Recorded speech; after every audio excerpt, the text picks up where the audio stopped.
Good evening and TGIF everyone. Today on Lessons with Lani, we're going to be learning how to make and use our own whiteboards and what they can be used for.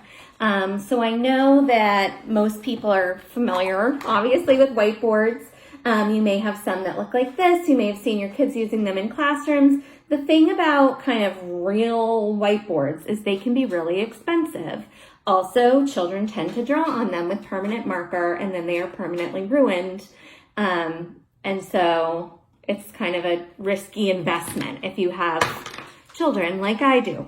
So what you'll need today are simple, plain paper, lined paper, sheet protectors, workbook pages. It's really going to be up to you depending on the age of your kiddo and what you're going to use this for.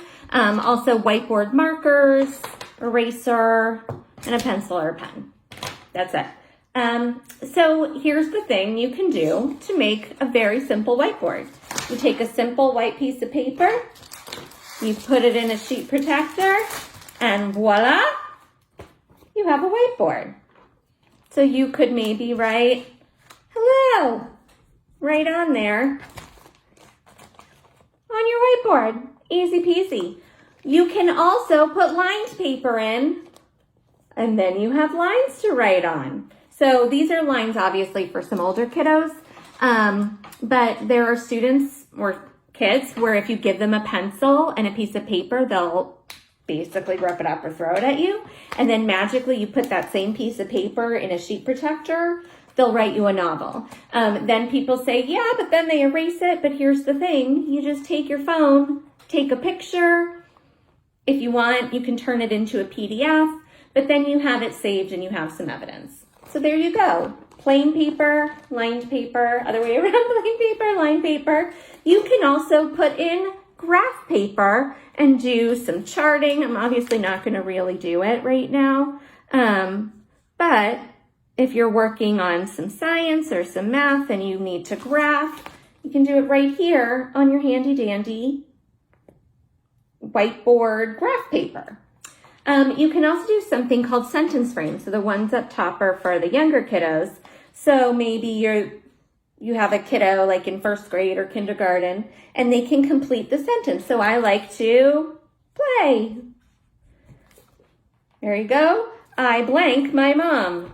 So many things could go in there, but we're gonna hope that they're nice and they're going to say something like, I love my mom.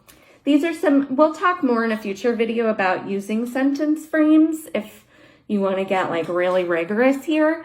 But this is, if these are kind of some simple compare and contrast sentence frames that you can use with kiddos of many different ages. So for some kids, they'll just say it. Other kids will fill it out writing. But for instance, they might write, dogs and cats both have tails.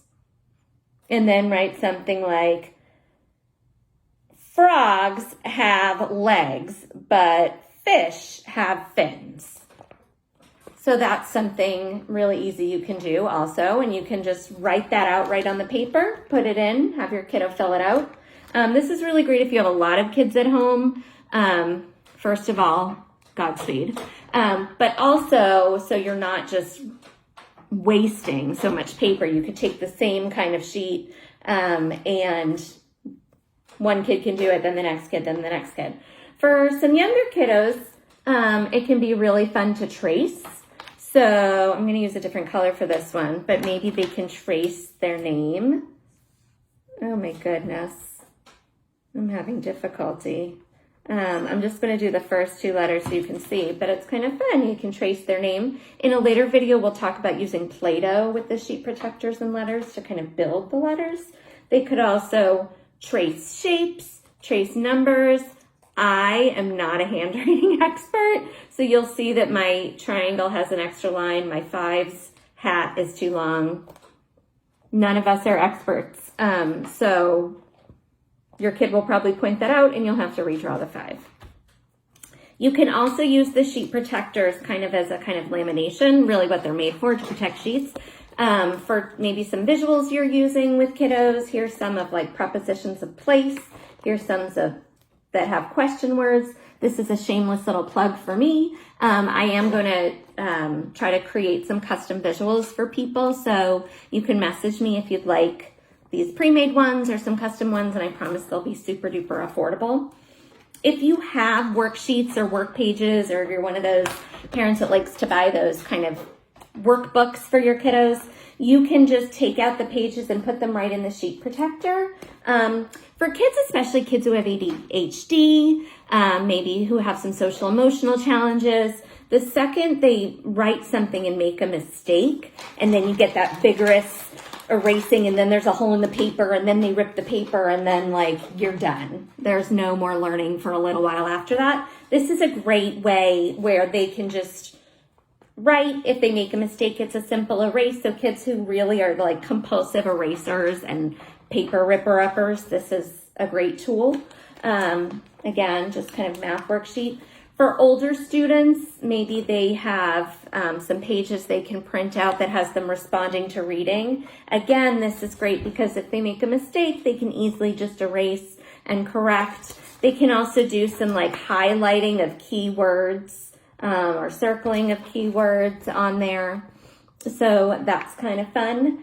And that's what you can do with whiteboards and whiteboard markers. I made myself a list, so I made sure I wouldn't forget anything. Hopefully that works great for you. And if you have any questions or comments, feel free to leave them below and send me ideas for other videos. I've got a bunch planned for next week, and we're going to take the weekend off because everyone should just kind of try to chill out a little bit. If you're still able to get outside, please go outside. Everyone, please stay safe, stay sane, stay hydrated in whatever form that means to you, and I'll see you next Monday. Bye, folks.